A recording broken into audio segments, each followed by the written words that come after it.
Joining me now, Tim Termuende, the president and CEO of Eagle Royalties. Nice to see you, sir. Good to see you.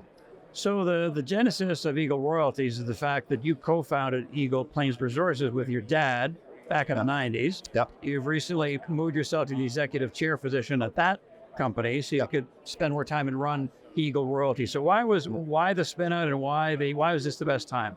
Well, Eagle Plains is a project generator. So we're focused in Western Canada. We make a point of doing a lot of research and acquiring projects, grassroots mostly. And so we've been around 30 years. We've acquired a lot of projects over the years. Many of them we've sold to other companies, but we always, even back 25 years ago, were sort of mindful of the royalties. And so we tried to keep a royalty when we did a deal with other companies. So we found we'd amassed, over 50 royalties, 50, 60 royalties. And we also, could see with our market cap and our share price that we weren't really getting any value for those royalties at all. And we've seen this before with other projects we had. We spun out projects in the past when these projects sort of took on a value unto themselves, and the value was sort of getting lost in the noise of all the other projects we do and all the other news releases we put out. We put out a lot of news releases because we've got a lot of projects, a lot of partners.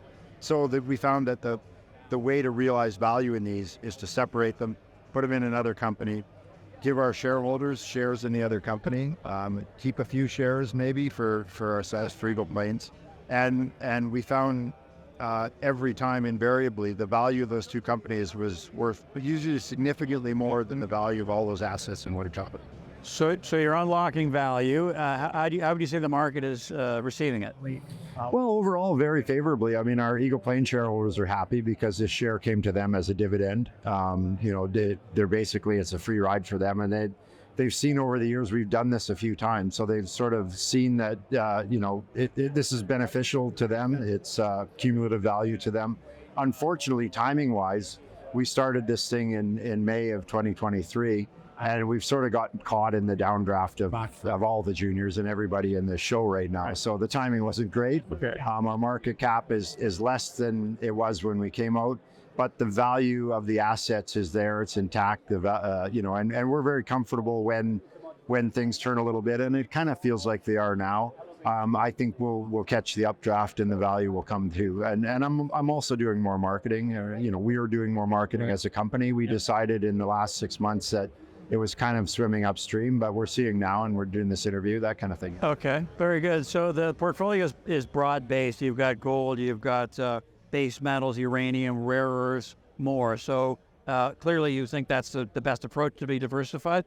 Yeah, well, and it's diversification in any investment is always a good thing. Everybody will tell you that, but it's more a function of the operations of Eagle Plains over the years, because we've worked through so many commodity cycles. We've had projects that were strong in gold, strong in nickel, strong in uranium. We've got industrial metals properties, we've got silica and gypsum that we've got royalties into. And it's more a function of what Eagle Plains has done over the last 30 years and a function of the royalties that we collected. We bundled all these together to make a single royalty company that we're hopeful and we're confident that royalty company and the basket of royalties will be attractive to other royalty companies. That's how a lot of those the bigger companies, that's how they grow. We're minnows in the whole cycle there. Right. So the flagship royalty is the Ormac in Central Yukon, and that was optioned by Banyan Gold from Victoria Gold and Hecla. So what's unique about that property? Well, it was, until a year and a half ago, it was just another royalty we had. We actually did the deal back in 1997 that created the royalty. There were a few corporate machinations along the way that the royalty got transferred along a couple times. But in the end, we had this royalty property in the Yukon, hadn't really thought much more about it. And then Banyan came out of the gate after a big drill program and announced a 4 million ounce resource there. And, we were quite surprised by it. We didn't see it coming, but it quickly became our flagship royalty. And we've got a 2% royalty on the majority of 900,000 ounces inferred resources on part of the property, airstrip zone.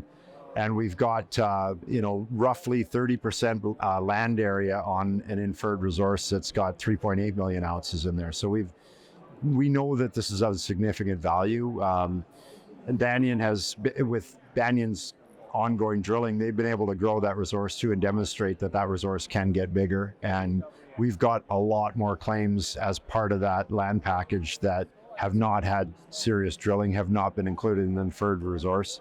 And we think there's great opportunity for scalability of that resource there too. Again, inferred resource, it's Right. Lowest grade, but it's showing that there's something significant there. And they've announced 6.18 million ounces, I think, so far. So we're very happy with that. Okay, and last question for you, 45 seconds or so in terms of your answer, elevator, pitch kind of thing. A lot of royalty companies out there, you're one of them. How do you differentiate for investors? Well, I think the biggest attraction to us as a royalty company right now is our share price and our market cap. I mean, our market cap right now is about $6 million, and we're very confident that one of those royalties alone is worth that. And we've got 50 royalties in there, and a lot of these have historical resources on them. Maybe not 43-101 grade, but we know that they are ore deposits.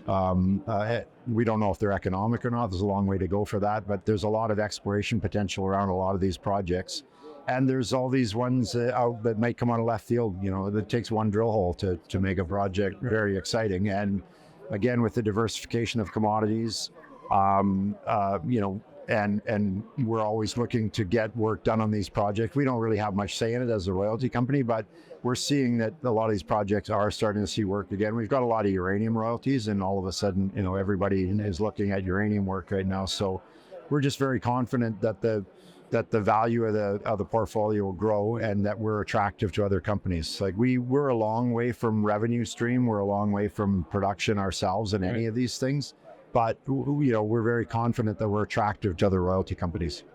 Well, thanks for sharing the story. We appreciate it. All right. Thank you. Thank you, Tim. Tim Termuende, President, CEO, Eagle Royalties.